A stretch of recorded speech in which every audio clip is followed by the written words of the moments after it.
Selamat pagi bagi kita semua, warga jemaat GKPA dan simpatisan dimanapun saudara berada.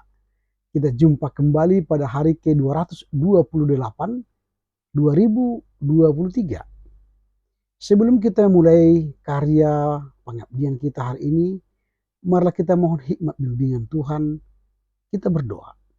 Damai sejahtera Allah yang melampaui segala akal, itulah kiranya yang memelihara hati dan pikiranmu dalam Kristus Yesus Tuhan kita. Amin. Firman Tuhan yang akan kita renungkan pada hari ini tertulis dalam kitab Yeremia pasal 30 ayat yang ke-17. Demikian tertulis. Saya baca dari terjemahan baru 2. Sesungguhnya aku akan memberikan kesembuhan bagimu. Aku akan mengobati luka-lukamu. Demikianlah firman Tuhan. Sebab engkau telah disebut yang terbuang, Sion yang tidak diperdulikan seorang pun. Yes, I will restore you to health. I will heal your wounds.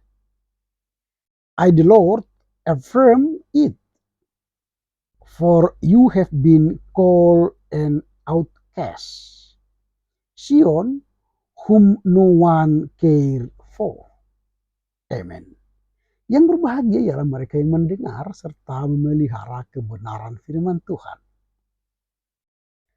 Tema yang akan kita renungkan pada pagi hari ini ialah kesembuhan dan penyembuhan bagi umat Israel. Kesembuhan dan penyembuhan bagi umat Israel.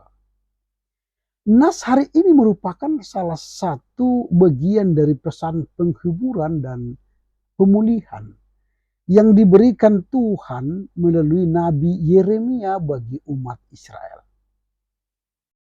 Pada waktu itu umat Israel telah mengalami pembuangan, hukuman, karena mereka melanggar perjanjian dengan Tuhan dan hidup dalam dosa.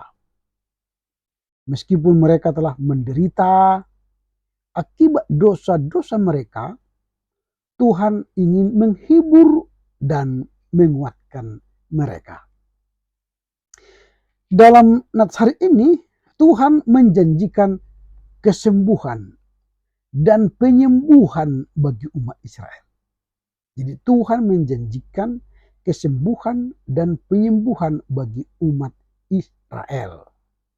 Pesan ini mencerminkan belas kasihan dan kemurahan hati Tuhan yang ingin merawat umatnya.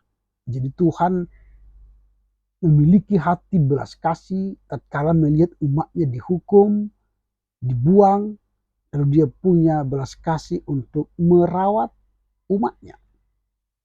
Meskipun mereka telah menghadapi konsekuensi dosa-dosa mereka. Janji dan kesembuhan dan pemulihan yang diberikan Tuhan tersebut adalah simbol dari pengampunan dan pembaruan rohaniah yang akan diberikan Tuhan kepada umatnya. Jadi kalau Tuhan berjanji memberi kesembuhan dan penyembuhan, itu pertanda sebagai simbol Tuhan mengampuni umatnya dan membarui umatnya secara rohani. Itu yang kita lihat dalam nats hari ini. Kalimat sebab engkau telah disebut yang terbuang. Sebab engkau telah disebut yang terbuang, Sion yang tidak dipedulikan seorang pun. Di Sion itu tidak dipedulikan seorang pun. Karena mereka sudah terbuang ke Babel, tidak ada seorang pun yang memerhatikan mereka. Ini memiliki makna yang penting. Artinya, kalaupun identitasmu sudah menjadi orang terbuang, tidak seorang pun memedulikan engkau, tetapi Tuhan memberikan perhatian kepada mereka. Ini penting, catat itu. Di tengah penderitaan dan keterasingan, umat Israel mungkin merasa terlupakan dan tidak dipedulikan oleh siapapun. Dan orang bangsa-bangsa lain yang menghukum mereka, bangsa Asyur yang, dan bahkan bangsa Babel yang menawan mereka, tidak memedulikan mereka. Di saat seperti itulah Tuhan memberikan jaminan bahwa Dia tidak akan melupakan mereka. Jadi kalau orang atau Sion itu disebut yang terbuang, yang tidak dipedulikan seorang pun, Tuhan memedulikan mereka. Artinya jika saudara sekarang diabaikan orang, tidak dipedulikan orang karena engkau melakukan kebenaran Tuhan, engkau merasa tersendiri, jangan takut. Tuhan memedulikan engkau. Tuhan memberi jaminan bahkan engkau tidak akan dilupakannya. Jadi jangan takut kalau kita melakukan kebenaran, kita diasingkan orang. Jangan takut karena Tuhan tidak melupakan kita dan tidak membiarkan kita sendiri. Nah, Tuhan akan merestorasi mereka, umat Israel. Memberikan identitas baru kepada mereka sebagai umat yang terpilih dan dicintainya.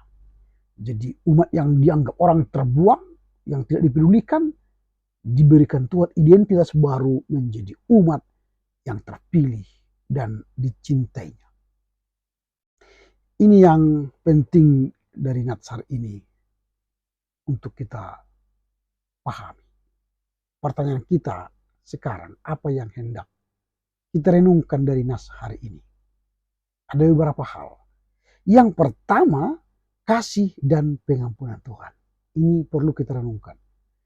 Nas hari ini memberi pesan bahwa sifat kasih, kemurahan, dan pengampunan Tuhan tidak terbatas. Meskipun umat Israel telah melakukan kesalahan, mengalami penderitaan akibat dosa-dosa mereka, Tuhan tetap siap memberikan kesembuhan dan penyembuhan. Jadi tidak terbatasi karya Tuhan. Sekalipun dihukum, tetapi Tuhan memulihkan, memberi kesembuhan dan penyembuhan. Ini mengajarkan kita tentang pengampunan Tuhan yang tak terbatas dan kemampuannya untuk memulihkan yang terbelenggu. Itu yang pertama, kasih dan pengampunan Tuhan. Yang kedua yang perlu kita renungkan dari nas hari ini ialah janji pemulihan dan penghiburan. Janji pemulihan dan penghiburan. Ayat ini adalah janji penghiburan dan pemulihan dalam masa sulit. Jadi dalam masa sulit itu Allah berjanji memulihkan dan menghibur. Nah, pesan ini mengajarkan bahwa dalam kesulitan dan penderitaan, Tuhan memiliki rencana memulihkan umatnya. Jadi kendati umatnya dalam pembuangan, dihukum, tapi Tuhan punya rencana memulihkannya. Hal ini menunjukkan bahwa ketika kita berada dalam situasi sulit, situasi terhukum, kita dapat mencari penghiburan dan harapan dalam janji-janji Tuhan. Itu yang kedua, bahwa janji dan pemulihan Tuhan nyata bagi kita. Yang ketiga yang kita renungkan ialah identitas dalam Tuhan. Itu yang ketiga, identitas dalam Tuhan. Pernyataan sebab engkau telah disebut yang terbuang, Sion yang tidak dipedulikan seorang pun, menunjukkan bahwa meskipun umat Israel merasa terlupakan dan tidak berharga di mata dunia, Tuhan tetap memberikan identitas yang penting bagi mereka. Menjadi bangsa yang terpilih, umat yang dicintai.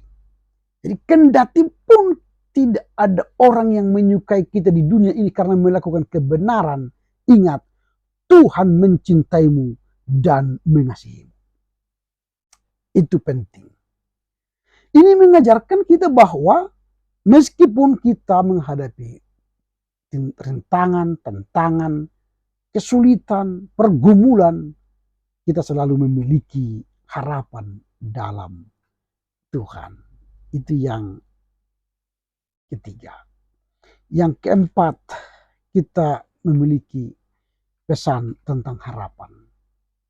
Bahwa pesan Nats hari ini kepada kita, di tengah penderitaan dan keputusasaan, Tuhan menawarkan pemulihan dan kesembuhan. Jadi pemulihan dan kesembuhan sebagai tanda bahwa masa depan lebih baik akan terjadi bagi umat itu. Jadi kalaupun mereka terhukum, bukan berarti akhir hidupnya dihukum, tetapi akan ada pemulihan yang akan diberikan Tuhan sebagai masa depan, harapan baru bagi mereka. Ini mengajarkan bahwa meskipun kita menghadapi tantangan dan rintangan, kesulitan dan pergumulan hidup, kita selalu memiliki harapan di dalam Tuhan. Ini yang penting. Jadi saya ulangi, apa yang harus kita renungkan dalam nas hari ini? Yang pertama, kasih dan pengampunan Tuhan nyata bagi kita. Yang kedua, janji pemulihan dan penghiburan Tuhan bagi kita. Yang ketiga, Tuhan memberikan identitas bagi kita, yaitu sebagai manusia, orang yang dicintai dan dikasihinya. Dan yang keempat, Tuhan memberi harapan bagi kita. Karena itu, marilah kita menggantungkan identitas dan harapan kita kepada Tuhan. Walau kita sedang berada dalam pergumulan. Karena Tuhan akan memedulikan dan memerhatikan kita. Amin. Kita berdoa. Terima kasih Bapa, karena firman-Mu hari ini memberi kami harapan bahwa Tuhan memberikan janji pemulihan bagi kami. Tuhan memberikan kasih pengampunan bagi kami tatkala kami mengalami penghukuman akibat dosa. Sama seperti orang Israel terhukum dan terbuang di Babel, mereka dianggap menjadi yang terbuang, Sion yang tidak dipedulikan, tetapi Tuhan datang memberi harapan bagi mereka, memedulikan mereka, mengampuni mereka, bahkan memulihkan, menghibur mereka. Bahkan yang lebih berharga, Tuhan memberikan identitas baru bagi mereka, menggantikan identitas terbuang menjadi identitas tercinta dan terkasih bagi umat-Mu. Terima kasih Bapa, firman ini mengajarkan kami untuk memiliki harapan. Kendati mengalami pergumulan persoalan, Tuhan memberi harapan untuk memulihkan masa depan kami. Terpujilah Engkau Bapa, mampukan kami mengerti memahami firman-Mu untuk dapat kami lakukan dalam kehidupan kami sehari-hari. Amin. Selamat berkarya untuk Tuhan, tetap jaga kesehatan. Tuhan Yesus memberkati. Horas, horas, horas.